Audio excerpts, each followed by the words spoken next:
katahimikan ay may dulot na magandang normal lang naman magsalita. Ngunit minsan, ang katahimikan ay may dulot na magandang resulta. Ika nga, silence is golden. Tama, di ba? Minsan ang katahimikan ang tanging solusyon para hindi na lumubo ang argumento. Minsan kasi kapag sumobra na ang pagsasalita mo, may masasabi kang hindi maganda na hindi mo napapansin. Ito kasi ang prinsipyo na sinusunod ko. For me, words are sacred. It is not just a sound to communicate to someone. It is a vibration that you send out to the universe. Sa tuwing magsasalita tayo, hindi lang mga salita ang binibigkas natin. Ipinapahayag din natin ang tono ng mga salitang yon. Kasama na doon ang pitch, ang emphasis, at ang ating emosyon.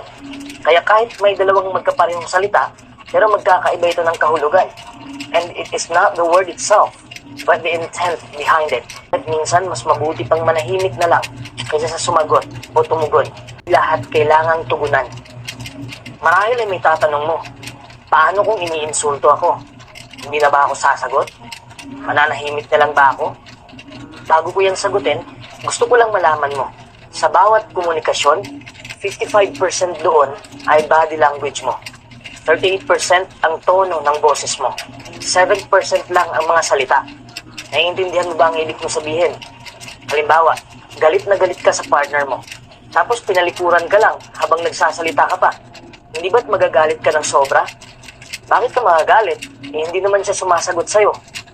Kasi ang katahimikan ng partner mo ay yun na ang sagot niya. 55% yun. Yun ang ipinapakita ng kilos niya. Body language. Kung ini-ignore ka ng tao, masasaktan ka, di ba? Yun ang 55%. Kahit hindi siya bumitaw ng masakit na salita, ang katahimikan ang kanyang isinagot. Oo, masakit kapag may nang-iinsulto sa pagkatao natin. Pero ang pinakamasakit, kung hindi mo alam kung paano sumagot sa mga insultong yon.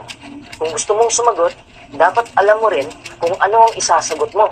Yung may laman, hindi yung makakagulo pa lalo sa sitwasyon. Kung hindi mo alam kung paano i-rebut ang insulto na yon, mas mabuti pang manahimik ka na lang. Kapag manahimik ka lang, doon makikita ng tao ang pagiging professional mo.